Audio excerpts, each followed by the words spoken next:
1186 provides us with answers that we have had for questions that we have been asking since the start of One Piece, and even way back to the introduction of some of these characters, also while giving us more questions than answers somehow, and even a lot of lore at that. And we even got some crumbs and left on a cliffhanger that we are going to be experiencing for the next few chapters. And it is honestly insane that Oda is doing this, and he is just on a different hemisphere with this writing. 1186's cover shows Loki, and I believe, to my knowledge, this is the first time we've ever seen Loki on a cover, which is really, really cool. And he is drawing Ida, his mother figure, if you guys remember from the flashback. And it is just a very wholesome moment because he's doing this with all of his friends in the jungle. And it's just a very wonderful moment to see between Ida and Loki, and I wish that Loki would have more of these moments. Yet the first page picks up right where 1185 left off, and Brook is currently losing his mind. We even get a panel where it looks like he is just staring down the camera, and he's lost. He doesn't know what to say. He's stumbling on his words. He's truly losing his mind. And everybody else is just staring at him in this room. With the mystery characters Shuri and Mars looking at Brook like he's out of place, we then go to page 2 and we see Brook frantically run over to Leuven asking for a medic.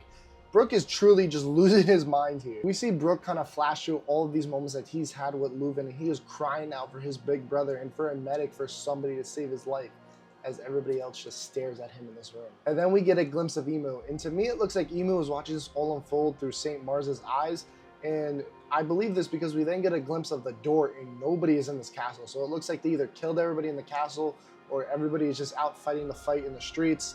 And it is truly a gruesome sight. As we then see Shuri open her mouth again for the first time in this chapter, and she goes on to say, "Brook, don't you know that guy is dead already?" Referring to Leuven, mind you, her father, as that guy.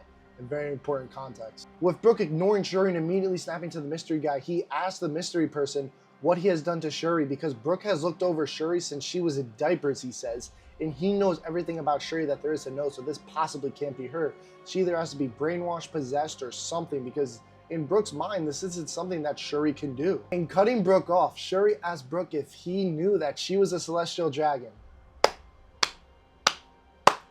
And as this chapter goes on, you'll continue to see the themes thrown around, but it is almost, in my mind, confirmed that Shuri was a bred vessel for Emu. Shuri is a man-mire, and it's just confirmed theory. It feels so good to have a confirmed theory when you are theorizing. But getting back to the chapter, with Brook too stunned to speak, he doesn't even know how Shuri could be asking if she is a celestial dragon, and he immediately clocks back on her saying that that person is just that guy. And they go on to argue that Leuven is her father, and Shuri doesn't believe that.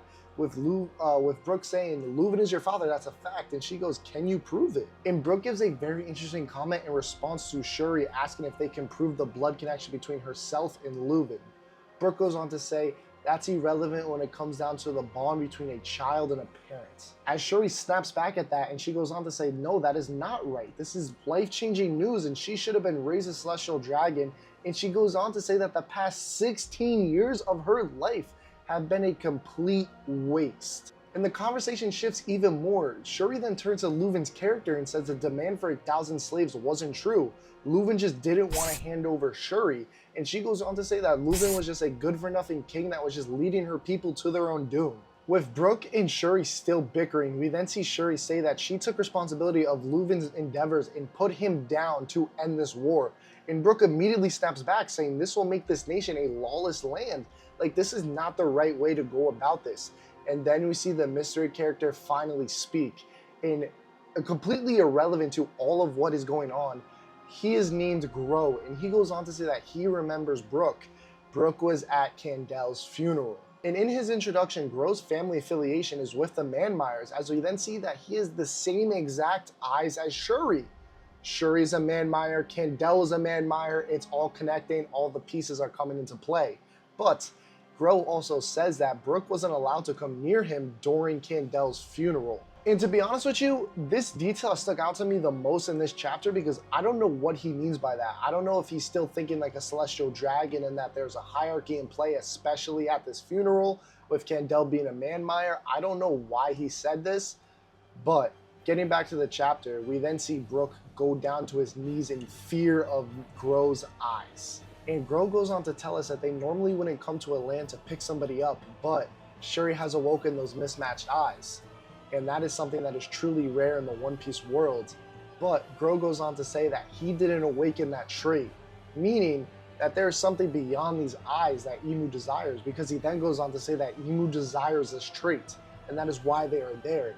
With Emu immediately clocking down on Gro, saying you're speaking too much, and they go on to disembark from the castle, but Shuri has unfinished business as she goes on to look towards Brook as they are leaving. With this moment serving as the final goodbye between Brook and Shuri, we then see Brook basically break down even more, saying, this has to be a dream. No, wait, please. I used to change your diapers. I literally know everything about you. With tears falling down to Brook's feet. And Shuri honestly wants something to do with this. She rejects Brook's protection and says that she needs even greater protection than him. And if she goes to the Holy Land, she doesn't have to see him anymore. With her even saying that the tears that he is shedding over her are truly pathetic. With us getting a glimpse at Brook's inner monologue, he goes, to me you're an angel, but now you look more like a demon. To think I couldn't even save Big Bro, the man who I owed my life to. As we then see Shuri charge up and attack. And at this moment, Brook just lets go of his sword as it drops to the floor, and on the next panel, we see Shuri impale Brook's skull, and he drops to the floor as the enemies disembark with Shuri. And just wow, I honestly, reading this, I was not expecting that, but again, that explains the reason why Brook has this scar on his skull. And with Brook waking up on the next page, it's very interesting to me because we have seen Shuri do these little moments where she kind of holds back in a way. I think Shuri in this moment was conscious of what was going on, and she protected Brook by holding back, because we go on to learn that Brook evaded vital injuries. He should have died. All I'm saying, he should have died with this attack, and somehow he's unscathed. I think in that moment, Shuri had such strong emotional connection to Brook that she overcame Emu's possession, whether that was Dami reversing or Emu directly possessing Shuri, and somehow saved Brook's life in the last-ditch effort. And the medics echo this, and they go on to say that it is a miracle that Brook is even still alive, with Brook going on to say that his memory is hazy and his head is killing him. With Brook immediately asking about how Leuven is doing, they go on to tell him that the king is dead and everybody has basically fled the country, and this country has become a lawless land for refugees. And we are also told that an eyewitness saw Princess Shuri disembarking Esperia all the way to the Holy Land, further confirming what Brook said on Elbaf, saying that the last memory he has of Shuri is that he saw her disembark from that land. And the only thing that Brook can do in this moment is just cry. He lets out a fury of tears while he's just screaming for somebody to help. As we then flash back to the present day with the rest of the Straw Hats listening to Brook's story, he goes on to say that he didn't know what a devil fruit was back in the day, but he thought he was hallucinating. It just didn't seem real to him what Shuri was doing. Brook even compares Shuri's appearance to that of a demon, and using the knowledge he now knows about Dami reversing and what he has seen as Elbaf, he starts to question the fact that that was truly Shuri or that was somebody possessing her.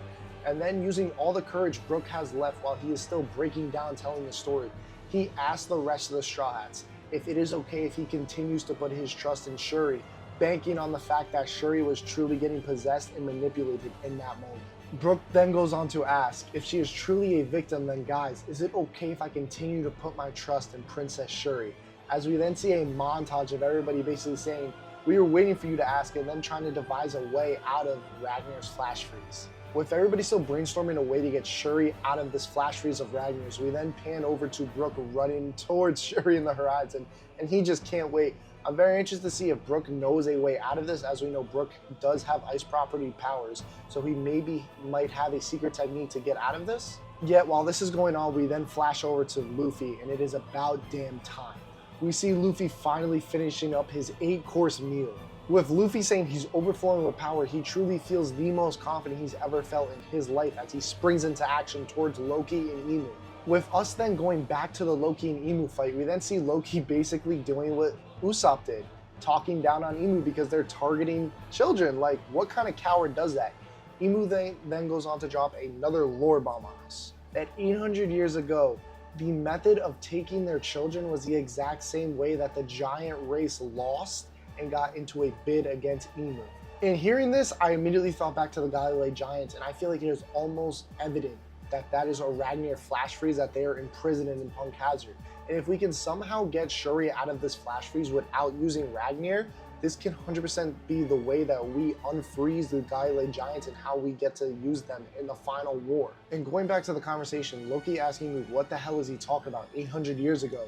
And Emu goes on to say that history always repeats itself, and they are already slaves to Emu because their children are being abducted. And with Loki getting ready to swing on Emu, we then see somebody shouting from the horizon. And this catches Emu off guard, and it turns out to be Luffy, and he socks Emu right in the face. This is the first damage that we have seen Emu take since Loki smacked him. And this is exactly where the chapter ends. From start to finish, this was an excellent chapter. I love how we got answers to the many running questions about how Brook got a scar, about how Shuri reacted, about how Brook reacted. We get to see who the mystery character was in Grow, how he was a Manmeyer, how Kandel is a Manmeyer. There's just so many answers to running theories that the fandom has had these past few weeks and even past few years with Brook's scar. And also, we got a nod about the Gaile Giants 800 years ago. I believe Ragnar saw them going to become slaves of Emu and imprisoned them with a flash freeze, saving their lives. And we will somehow get an answer to this flash freeze with the Straw Hat crew trying to gnaw out Shuri. And also, we got a very much upscale of Luffy. While it isn't as much of an upscale as people are talking about, Luffy off-guarded Emu.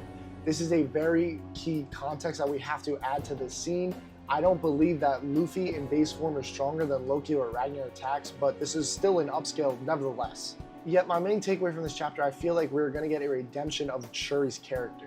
Countless times we have seen Shuri in this Emu-possessed state, but I feel like she is ever so conscious. We have seen her save Brook on the top of the Elbaf tree. We have seen her save Brook again by not taking out his brain. We have just seen Brook say that she has 3 different personalities, one being the Emu-possessed state, one being the kid she knew, and one being the Emu-possessed state killing her father. So I feel like Shuri is conscious through all of this, but she can't fight the Emu possession. So with us seeing Emu leave Gunko's body when she got flash freezed by Ragnar, I feel like this is a vulnerable state that she's gonna be in, and we could potentially see the redemption of her character at the end of this arc. But all in all, I absolutely love this chapter, and it was, again, another phenomenal chapter. It is truly insane what Oda is doing, and again, he's in a different realm when it comes to writing and just tying in all these different plot points back to the main story. But guys, please don't forget to like, comment, subscribe. Absolutely loved reading and making this chapter review for you guys, and I can't wait for 1187 because again, there is no break week. I believe that this chapter is going to open up with, of course, the Emu Luffy fight. We're going to get more lore from Emu because I believe that Emu is going to see Gear 5 and lose his mind. We saw during the Loki and Emu fight that he got caught off guard, and that was the first thing that bit him in the mouth when he got caught off guard screaming Joy Boy's name and Loki smacked him. That was the first time we've seen Emu take damage. And I know that Emu has seen Gear 5 through Gunko's eyes, but I feel like him personally being there, it's going to be a whole new can of worms to open, and I honestly can't wait to see how that unfolds. But with that being said, guys, I'll catch you. Peace.